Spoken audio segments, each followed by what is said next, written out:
So yesterday we introduced Jonah, which is a very famous story. And in the introduction, Mike, you were talking about some of the nature of story, and we're going to talk about that in a little bit here. You talked about kind of a contrast between adult stories and kids' stories. And Lindsey, who's my wife and also the kids director, elbowed me and said, there's no such thing as kids' stories. What did you mean by that? Well, I, of course, did not mean to go against what he said. But when he was talking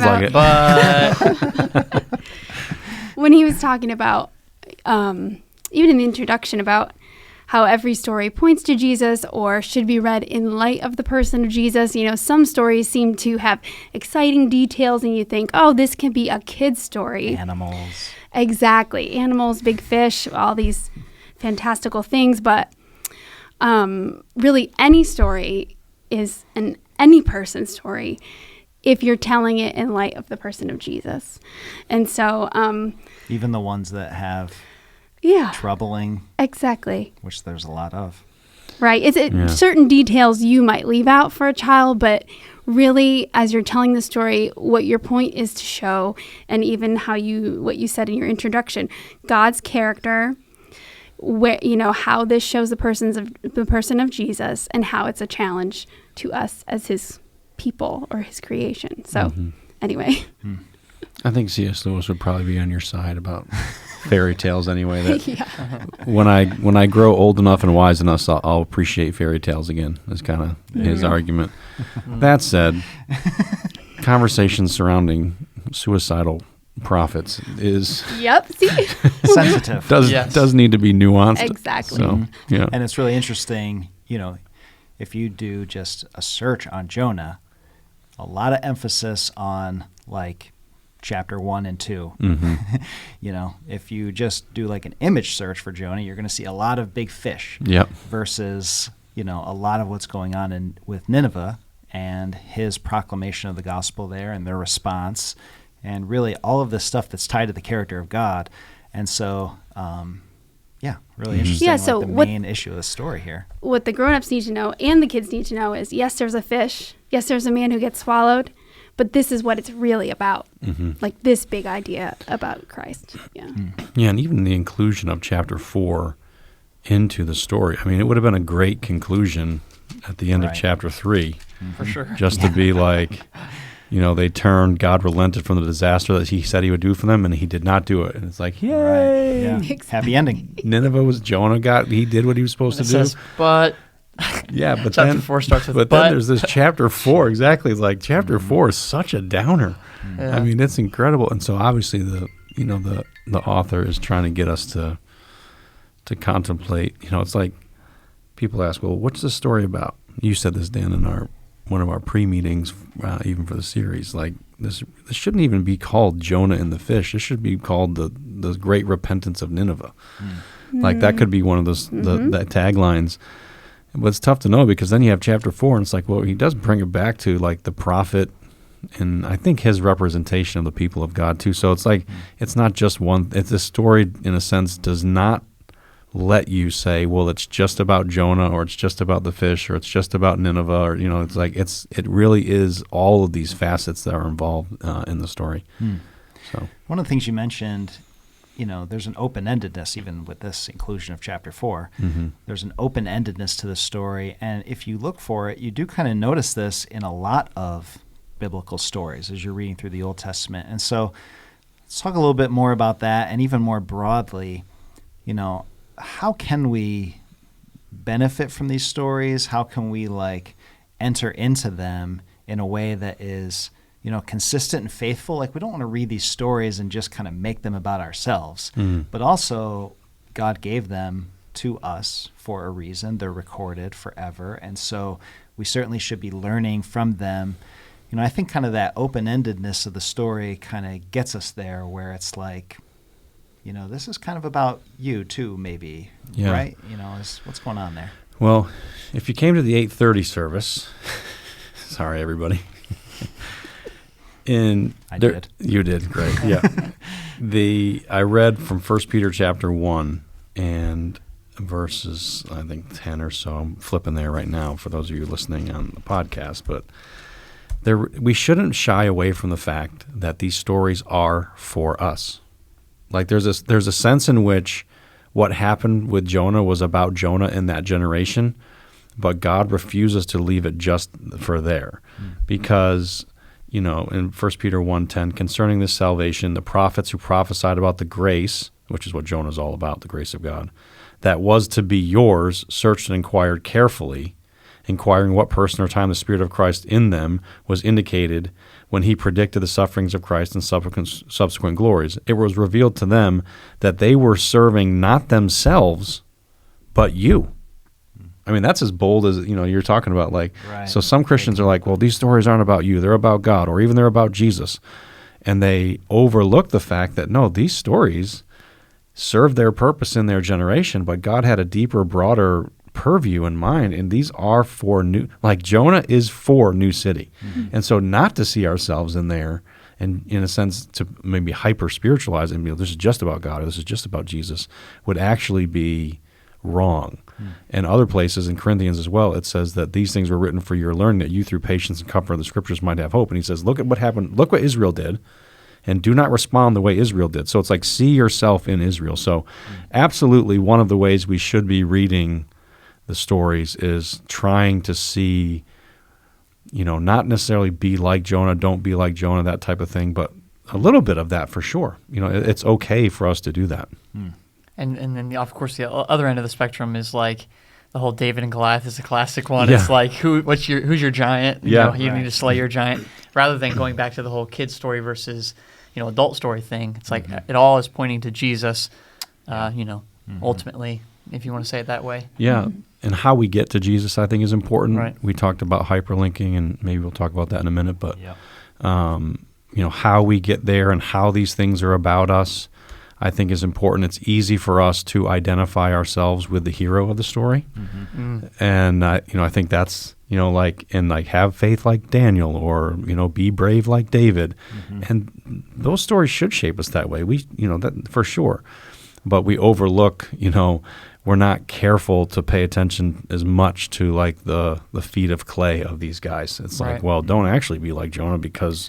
Well, right. That was your point, was everybody in this story is kind of different than we expect them to be. And not even that we expect them to be, but probably from like just a pop culture awareness of them. Like you kind of think Jonah's the hero. We see his struggles. You kind of think Nineveh's the bad guys, their turn, and it's like...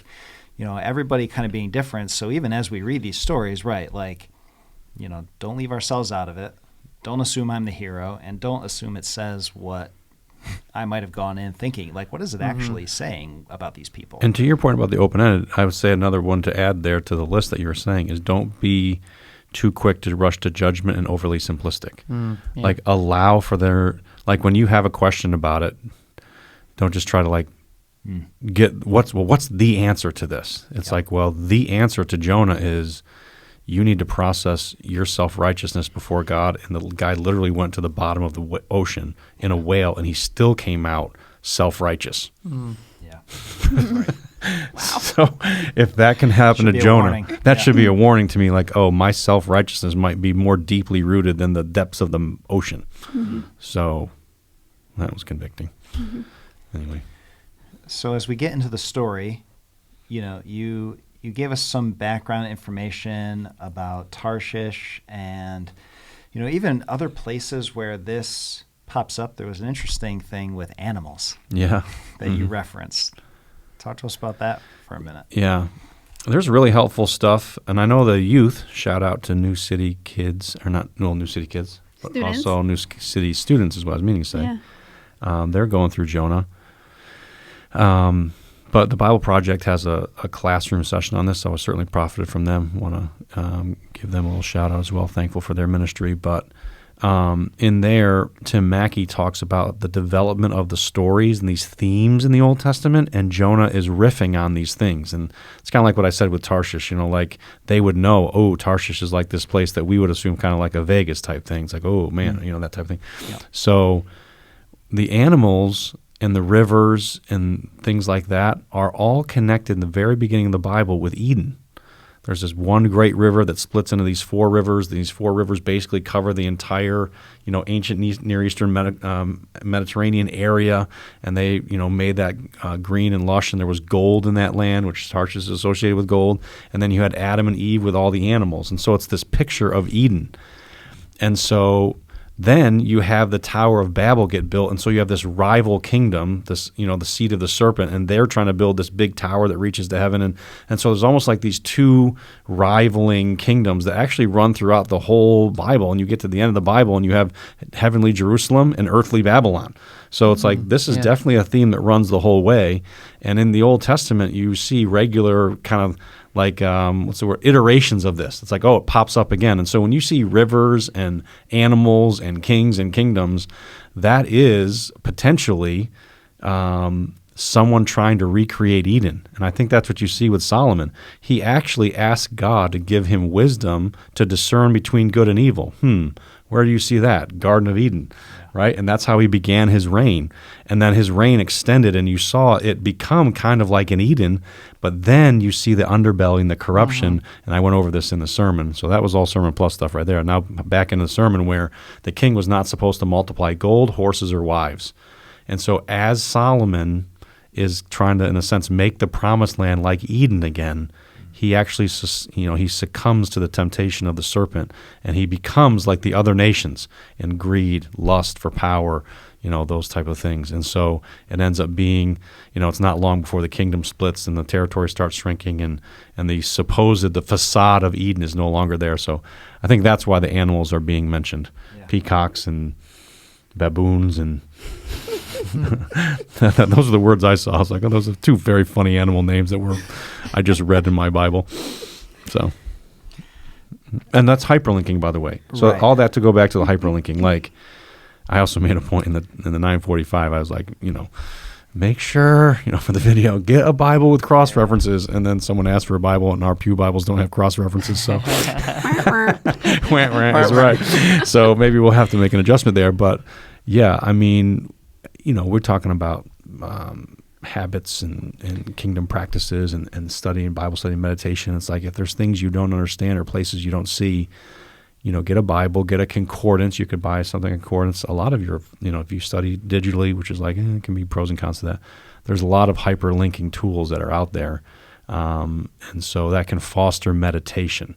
Like, don't just like, quote unquote, try to find the answer. Like, do some of that legwork, and it's it can be challenging, and sometimes you feel like you get to a dead end, and that's where other folks who have maybe studied and meditated a little bit more can be helpful. But hyperlinking is a really helpful way to study the Bible and learn to meditate. Which is different than having a Bible that has notes in it.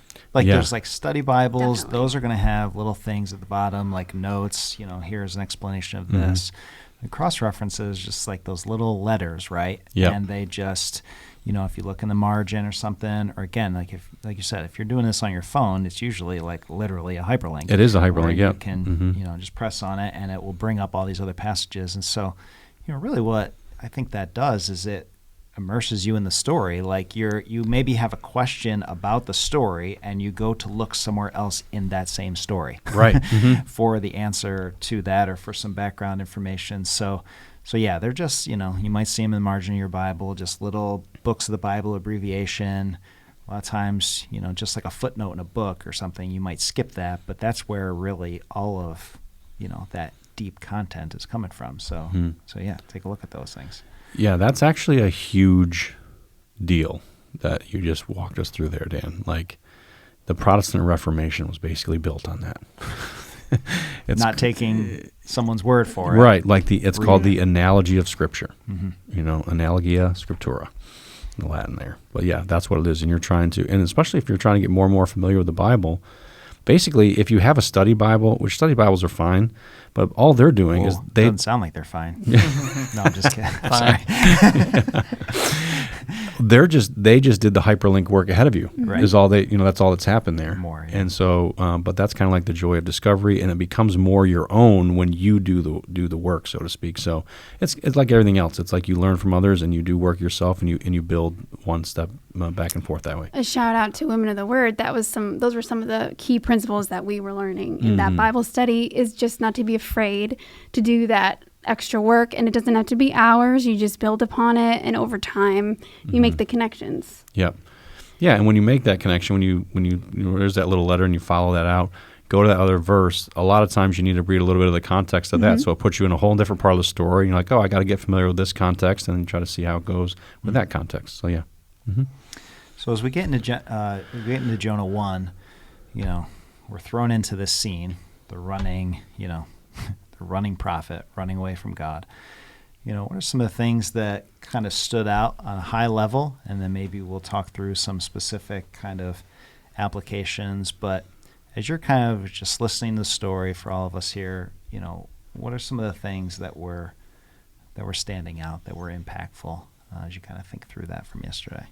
For me, one of the things that you said, Mike, was the call that was put out there by God, and even the sailors on the boat, was arise, get up, like do what you're called to do. And Jonah just kept going down and down and down, and he thought Literally. He was going up, but he was just going down, and he wasn't even getting away from God. So that really stood out to me. The directional references. The idea of Jesus being in the grave 3 days and him being in the belly 3 days, like I've heard that connection before, and that was like, I guess obvious because Jesus mentions it in the New Testament, but the whole idea of when the storm is calmed, when he's thrown in, and how that relates to, death is like done away with because Jesus goes in. So that was a pretty cool connection. That's like kind of like furthers that same narrative. And then you even, before we got on here, we're talking a little bit about that comparison, and we can go into that more in detail or whatever about, running from God and the things that happen. But I thought that was a really good thing to reflect on, is that those sailors were saved with the death of Jonah, or going into the whale. Yeah. Wow, that's great. Yeah. To kind of sit on the running away from God thing, what does that actually look like, as you're trying to maybe evaluate your own heart? Maybe you're feeling a little bit of distance between you and God. It's like, am I like running from God? You even see that line kind of pop up in some songs we sing, and maybe it's to describe how I was before knowing God, or before experiencing an awakening, like, I was running away from God. What are some of the characteristics of that, maybe as you would be trying to evaluate your own hearts of people that you interact with, know, and love? And then what are some of the results? Like, what does running away from God lead to? I mean, I think that may seem like an obvious question, but when you think through some of the specifics, there's some stuff to learn, I think. At a high level, and this comes from Tim Keller wrote a book on Jonah, and he quotes Flannery O'Connor, which, full disclosure, never read Flannery O'Connor that I'm aware of, but I remember this quote from her, which is, if you want to stay away from Jesus, a.k.a. run from him, be away from him, then stay away from sin, which is an interesting way to run away from him. It's like you just don't deal with your sin. You don't acknowledge it. You try to be a good person on your own, and if you have things to deal with, you just don't deal with them. If you want to stay away from Jesus, don't acknowledge sin. Don't acknowledge sin. And so you can be very much stationary, quote unquote, in the church even, and have that kind of, this is the kind of traditional understanding of like hypocrisy, or because our intuition would tell us the opposite. Right. You want to stay away from Jesus, ignore your sin. Right. So I think that's one way, and that is the, Keller Jesus made the story famous, obviously, with the prodigal son, the two sons there, but Keller's most recent work on that 15 years ago, I think, has made it, accessible to thousands of people now. That's the older brother way to run away from God, which, by the way, that's what was already in. Jonah was already away from the presence of God. It was the call that made him actually run that revealed that his heart was far away from God. His heart was not in line with God. So the other way to run away from God is obviously to run away and disobey his commandments, which is what Jonah was heading to do. So on a high level, when you ask, what does it mean to run away from God? How do I even know if I'm running away from God? Well, you might be older brother type, latter Jonah type, where you're far away from God because you're not in touch with his compassion, with his mercy, and who he really is, or you're running away from God by just flat out, the obvious one, you're just disobeying what he tells you to do. So. And then you even mentioned when you do deal with your sin, you have to give yourself to the fish. Yeah. Yeah. What do you mean? Yeah. Talk about that. What do you? Well, you were mentioning before we got on here. It's you have to go deep. And you actually have to face it. And once they figured out it was Jonah at fault, they were like, "All right, well, we'll get you back to land." Yeah.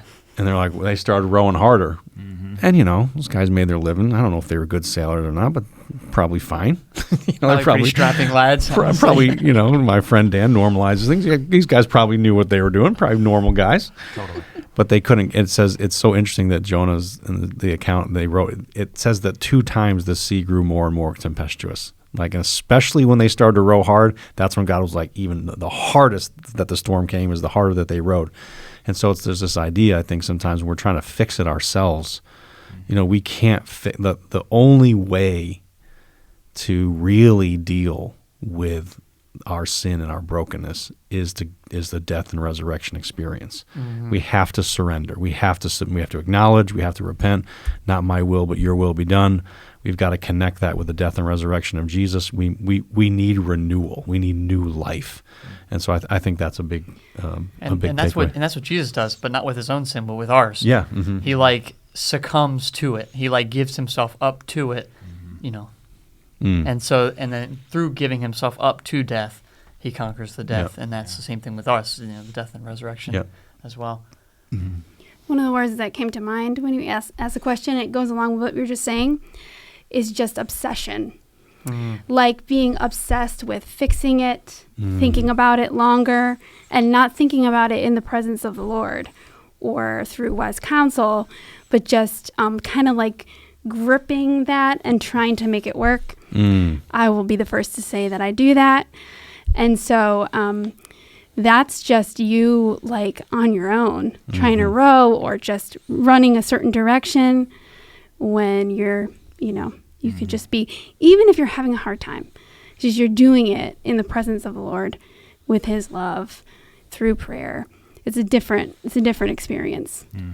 What is that? Go ahead. It's the downward spiral of things are going bad and I'm trying to fix it and then I can't, and it's just rather than just submitting, facing it. Yeah. What's the difference? There's people critique the "let go and let God" phrase a lot. Is that a fair critique, or should we be doing more letting go and letting God? That's a serious question. Is it different for trials than it is for temptation? Maybe. Well, I was just about to ask a similar. Maybe it's a similar question. Maybe it's not. The similar question is when you're giving yourself up to, we're obviously not saying you're giving yourself up to your sin to just keep going in your sin. Yes. You're giving yourself up to God to work your sin out of you. Mm. And so what does that process look like? Is that the same thing you're asking about letting go? No, that's a good clarification. Yeah, we're not saying let go and let God it doesn't matter or I can just going to continue in my sin, but getting rid of the self-righteousness, getting rid of the lust, getting rid of the pride, getting rid of the commitment to my image. The Lord may bring things into my life that are outside of my control that he's trying to teach me, he's trying to show me. And I think surrendering to those trials, it reminds me of James 1, let patience have her perfect work. Count it all joy, my brothers, when you encounter trials of various kinds. For that testing your faith produces patience, and let patience have her perfect work, her completing work. So I do think there is something to the, in a sense, letting go of the way that I thought life was going to be. I mean, Jonah was definitely thinking that God was going to restore the borders of Israel, and then when he starts preaching in Nineveh, it's well, that's not going to happen anymore. Right. Mm. And so he couldn't come to grips with it. He just could not. Yeah, it was interesting what you referenced when he goes over. Was that him being noble, in a good way, sacrificing himself for the better, so that this storm would stop? Or is that self-pity? Mm-hmm. It's well, who knows? It's probably a little bit of both. And I even kind of going back to the story thing about how we can engage in these stories, we've all felt that experience. Maybe you're being led into some sort of, call to surrender. And it's am I laying whatever it is down in order to, just kind of in an act of self-pity, like, you got to get rid of this too, or whatever it might be? Or is it like this noble act of sacrifice and submission? It's somewhere in the gray, and you're anticipating the Lord's kindness. Like, as you go down, the Lord will preserve you and keep you. And so,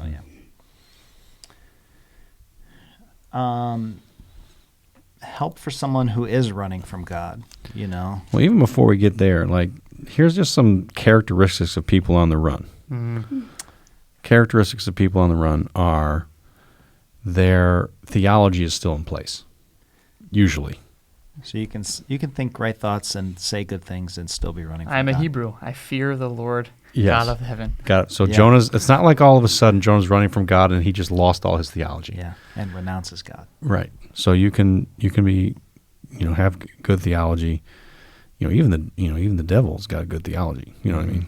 In some sense, but not living obviously inconsistent with it. That's the thing with Jonah.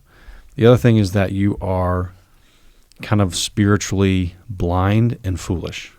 So you're trying to run away from the presence of God if he's maker of heaven and earth. Psalm 139, Jonah knows Psalm 139. If I ascend to heaven, behold, you're there. If I descend to the depths of Sheol, behold, you're there.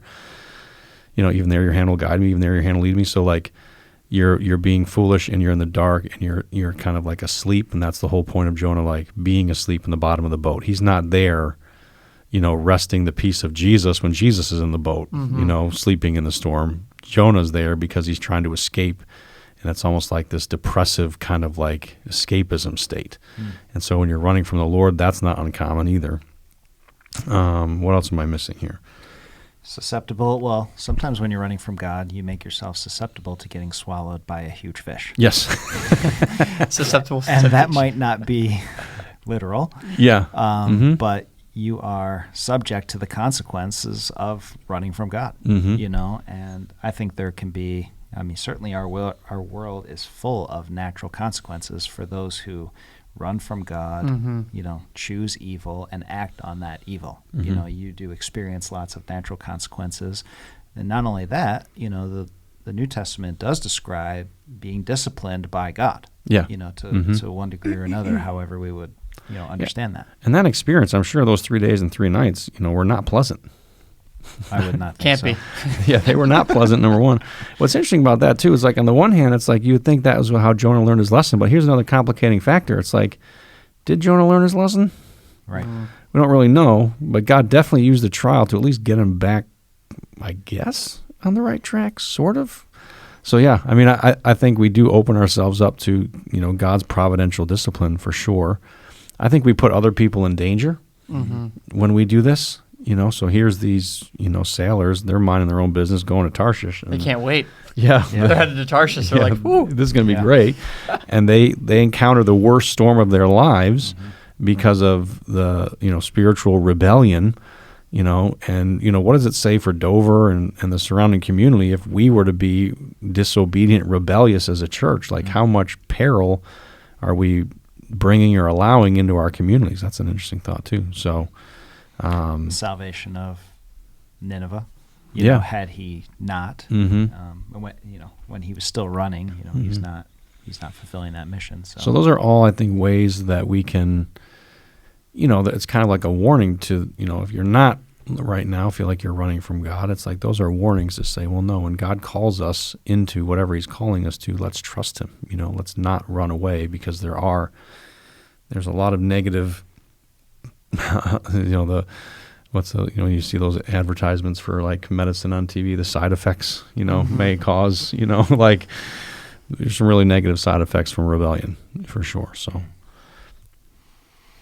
And so as you interact with people who might be running from God, the sailors are an interesting one here, where they're trying to, they don't know God. They're not part of this communication between God and Jonah, and yet they are like trying to do good. They're trying to help.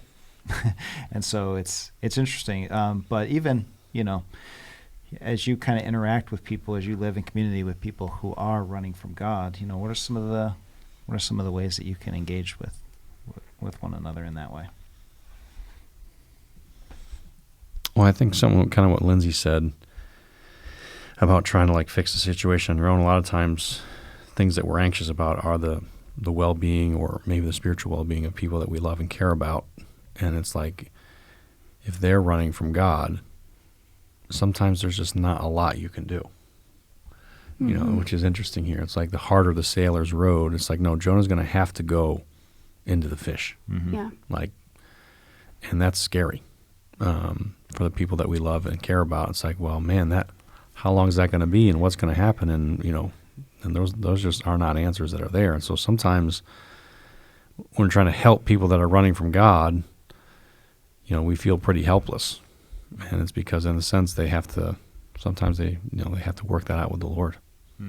So it takes a lot of wisdom to know how long to bear with somebody, or in what ways can you serve them for Jesus' sake, in his power, or be like him, like lay your own life down for them to try to make a path for them to come back. And then maybe at some point the actual path that God is leading them on is something like being swallowed by a fish in order, you know, to pull them back. But it's definitely a thing where to consider how Jesus laid his life down for you, because you were a sinner, you were away from God.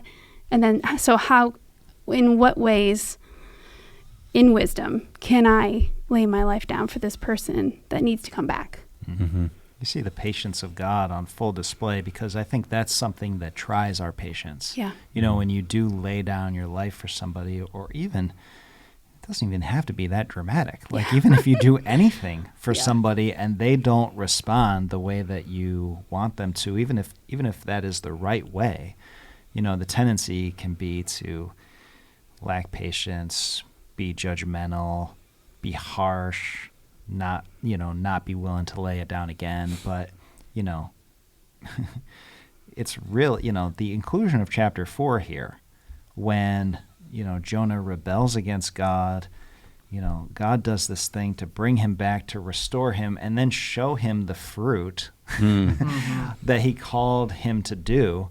And after all of that, to see Jonah, you know, respond with such, you know, lack of thankfulness and pity and woe is me, you know, the fact that Jonah lives to the end of chapter 4 is just an expression of God's patience and kindness. And so it's like, that's, you know, the whole thing is kind of under that umbrella. And so as we have the opportunity to enter into that, we can, you know, model that patience, draw from that patience. So it's Yeah, I think to Lindsey's point as well, just the wisdom that's required to walk with someone, and when to say something and when not to say something. I think there's a lot of wisdom in Proverbs when the back-to-back, you know, answer a fool according to his folly, don't answer a fool according to his folly, and having the wisdom to know when and where, and sometimes things needed to be dealt with on the nose, and sometimes things don't need to be dealt with on the nose. And so, you know, if you've got friends or loved ones, you know, that are running from the Lord, you know, it's interesting. How did the Lord bring Jonah back? Well, he used a fish, a wind, pagan sailors, and even, you know, I mentioned it, the boat was a character in the story. The boat was thinking about breaking up, is the way the Hebrew read. Like there's nothing, everything is at the Lord's disposal to bring Jonah back. And so we don't need to be, you know, like wringing our hands, anxious, and trying to take it into our own hands. We should be burdened. There can be grief, and so I'm not saying this is like an easy emotional experience at all, but there is a way to be deeply emotional where you're still trusting the Lord. See Mary and Martha. Mary, she's like, Lord, if you'd been here, he wouldn't have died. There's a deep-seated trust and a deep-seated anguish. Those things can exist.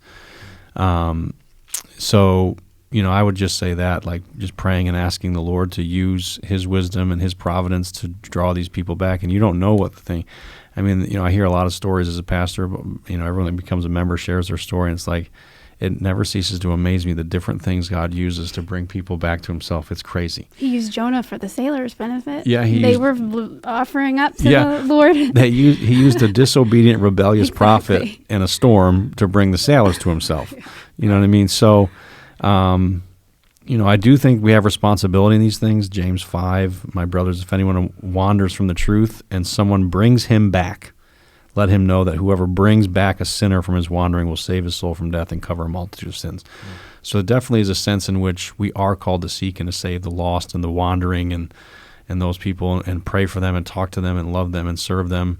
But I think the word we're saying here is sometimes that process in bringing them back is longer, not as direct as sometimes we would like it to be. And sometimes that shortness and directness can actually be short-circuiting the process of what God's trying to do something really deep, and we that doesn't make us comfortable, and so we can kind of maybe try too quick. But again, it takes wisdom, because sometimes a direct speech is necessary, so I think that's part of the challenge of bringing somebody back to the Lord. So,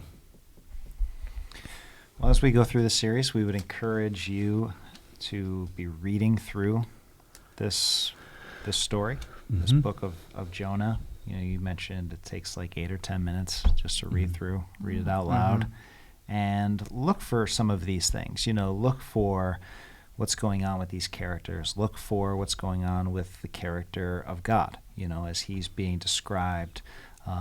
Look at, you mentioned some things, even Sunday, things that are repeated, things like that, things that pop out in the story as you read that a few times. Although it's very short and you're probably familiar with the story, some of those things will emerge, and as we continue to spend some time together talking through it, it'll just add that much more depth.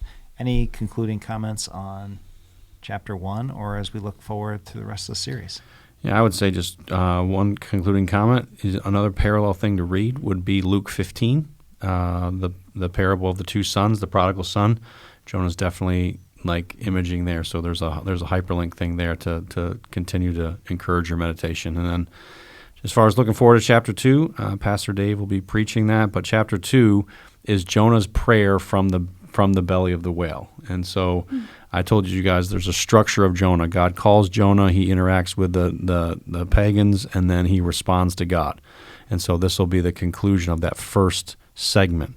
And then chapter 3, God calls Jonah again, then he interacts with the pagan nation of Nineveh, or city of Nineveh, and then chapter 4. So we're looking at the end of the cycle, of the first cycle, and Jonah's, it's really a magnificent prayer, which is all the more complicating. It's like, how does this guy produce this amazing prayer and then still end up like he does in chapter 4? And so, but we'll have a lot to learn and meditate on from chapter 2. And Awesome. Children's director and person with lots of small kids, are we recommending the VeggieTales Jonah that was referenced I can Sunday? sing you the songs right now, but I don't know if I'll recommend it. Maybe no comment. I'll on leave that. leave it up to you all. Yeah. All right. Well, thank you for listening, and we'll be back next week.